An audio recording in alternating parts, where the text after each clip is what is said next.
Hi friends, welcome back to our channel. இன்னைக்கு நம்ம சேனல்ல ஹைதராபாத் பிரியாணி எப்படி செய்யறதுங்கிறது தான் பார்க்க போறோம்.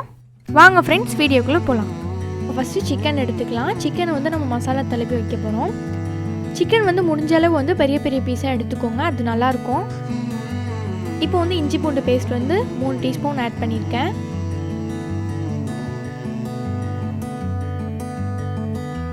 மிளகாத்தூள் 1 டீஸ்பூன், மஞ்சள்தூள் 1/2 டீஸ்பூன். மிளகாத்தூள் உங்களுக்கு காரத்துக்கு ஏற்ற மாதிரி நீங்கள் எடுத்துக்கலாம். பச்சை மிளகாவும் நம்ம ஆட் பண்ண போகிறோம், அதனால் நான் 1 டீஸ்பூன் எடுத்திருக்கேன். கரம் மசாலா வந்து 1 டீஸ்பூன். பச்சை மிளகா வந்து நான் 2 பச்சை மிளகாவை கட் பண்ணி போட்டிருக்கேன். இப்போ வந்து பட்டை, கிராம்பு, ஏலக்காய் இது மூணுமே ஆட் பண்ணிக்கலாம். இப்போ லெமன் ஜூஸ் ஆட் பண்ணிக்கலாம். 1/2 லெமன் வந்து போதும். நம்ம தயிர் வேற ஆட் பண்ண போகிறதுனால 1/2 போதும். இப்போ வந்து 1/2 கப்பு வந்து தயிர் ஆட் பண்ணிக்கலாம்.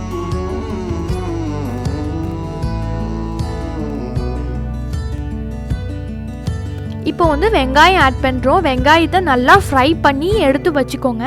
இப்போ வந்து சிக்கன் மசாலா தடவி வைக்கிறதுக்கும் உங்களுக்கு தேவைப்படும், கடைசியாக ரைஸில் போடுறதுக்கும் தேவைப்படும். ஸோ இதில் கொஞ்சம் எடுத்து வச்சுட்டு அதில் கொஞ்சம் போடுறதுக்கும் எடுத்து வச்சுருங்க. இப்போ வந்து புதினாவும் கொத்தமல்லியும் ஆட் பண்ண போகிறோம்.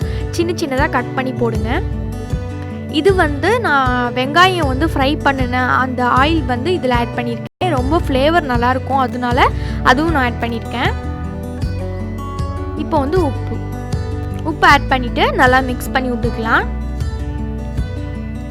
இப்போ வந்து நம்ம பிரியாணி செய்கிறோம் அப்படின்னா முடிஞ்ச அளவு மொதல் நாள் நைட்டே வந்து நீங்கள் மிக்ஸ் பண்ணி வச்சுட்டு ஃப்ரிட்ஜில் வச்சிட்டிங்கன்னா மசாலாலாம் வந்து நல்லா சிக்கனில் இறங்கி டேஸ்ட் நல்லாயிருக்கும்.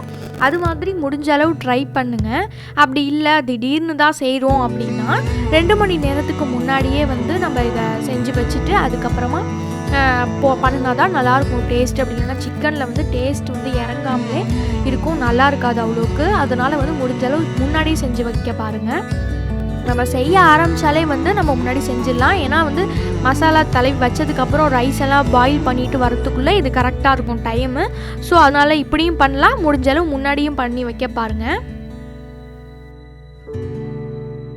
இப்போ நம்ம வந்து ரைஸ் பாயில் பண்ண போகிறோம். அதுக்கு ஒரு பாத்திரம் எடுத்து வச்சுட்டு அதில் வந்து நம்ம ஃபஸ்ட்டு நெய் ஆட் பண்ணிக்கலாம்.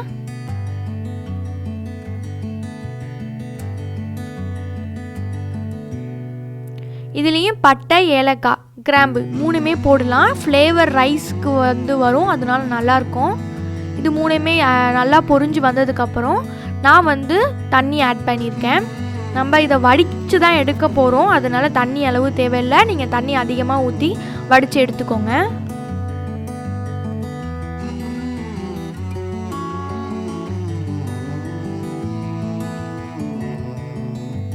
ரைஸ் வந்து பாஸ்மதி ரைஸ் வந்து எப்போவுமே சமைக்கிறதுக்கு முன்னாடி 10 நிமிஷம் ஊற வச்சு போட்டோம்னா இன்னும் நல்லாயிருக்கும்.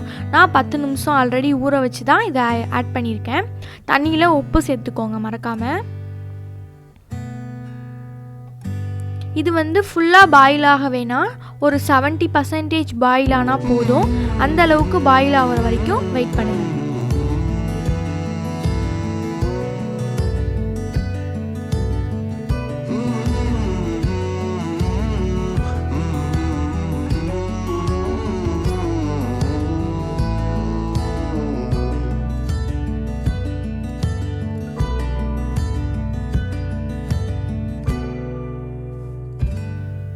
இப்போது ரைஸ் பாயில் ஆயிடுச்சான்னு பார்க்கலாம். கையில் எடுத்து பார்க்குறப்பே உங்களுக்கு நல்லா தெரியும். இப்போ நல்லா 70% பாயில் ஆகிடுச்சு. பாயில் ஆனதுக்கப்புறம் இப்போ நம்ம தண்ணியெல்லாம் வந்து ஃபில்ட்ரு பண்ணிவிட்டு ரைஸ் மட்டும் தனியாக எடுத்து வச்சுக்கலாம். இப்போ தனியாக ஒரு பாத்திரம் எடுத்து வச்சுட்டு நம்ம ஏற்கனவே மசாலா போட்டு வச்ச சிக்கன் ஆட் பண்ண போகிறோம். அதுக்கு ஃபஸ்ட்டு வந்து நெய் ஆட் பண்ணிக்கலாம், இல்லைனா ஆயில் கூட ஆட் பண்ணிக்கலாம். அப்போ தான் வந்து கீழே அடி பிடிக்காமல் இருக்கும். ஸோ அதனால் நம்ம ஃபஸ்ட்டு ஆயில் ஆட் பண்ணிவிட்டு இப்போ இந்த மசாலா தடவி வச்ச சிக்கன் ஆட் பண்ண போகிறோம்.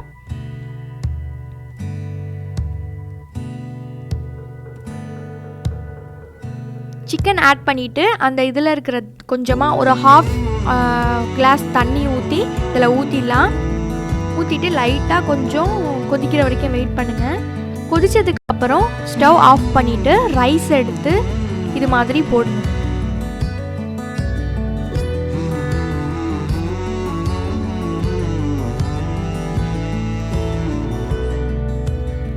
இப்போ நம்ம அதை ரைஸ் எல்லாம் போட்டு முடித்ததுக்கப்புறம் நான் ஏற்கனவே சொன்ன மாதிரி ஆனியன் ஃப்ரை பண்ணி எடுத்து வச்சதை இதில் நம்ம போட்டுக்கலாம்.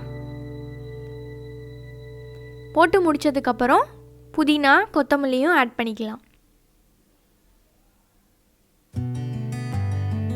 ஆட் பண்ணிவிட்டு ஃப்ளேவருக்காக வந்து நம்ம கீ ஆட் பண்ணலாம்.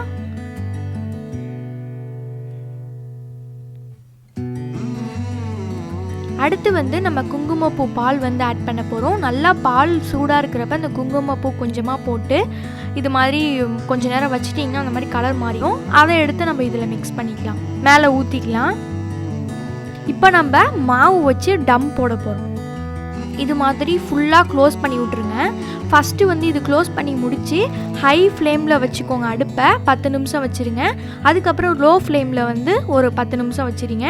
அதுக்கப்புறம் தோசை தவாவை எடுத்து கீழே வச்சுட்டு அதுக்கு மேலே நம்ம இந்த சட்டியை எடுத்து மேலே வச்சுட்டு ஒரு 10 மினிட்ஸ் வச்சுக்கலாம். இப்போ 30 மினிட்ஸ்க்கு அப்புறம் நான் ஸ்டவ் ஆஃப் பண்ணிட்டேன். ஸ்டவ் ஆஃப் பண்ணிவிட்டு ஒரு 10 மினிட்ஸ் கழிச்சு தான் ஓப்பன் பண்ணி பார்த்தேன். ஓப்பன் பண்ணும் போது உங்களுக்கு சூப்பரான பிரியாணி வந்து ரெடியாக இருந்துச்சு.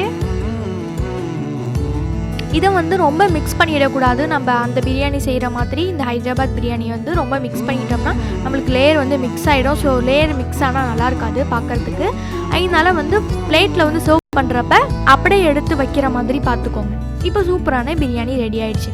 உங்களுக்கு இந்த வீடியோ பிடிச்சிருந்துச்சுன்னா லைக் பண்ணுங்கள், ஷேர் பண்ணுங்கள், கமெண்ட் பண்ணுங்கள். மறக்காமல் சப்ஸ்கிரைப் பண்ணிவிடுங்க. தேங்க்யூ ஃபார் வாட்சிங்.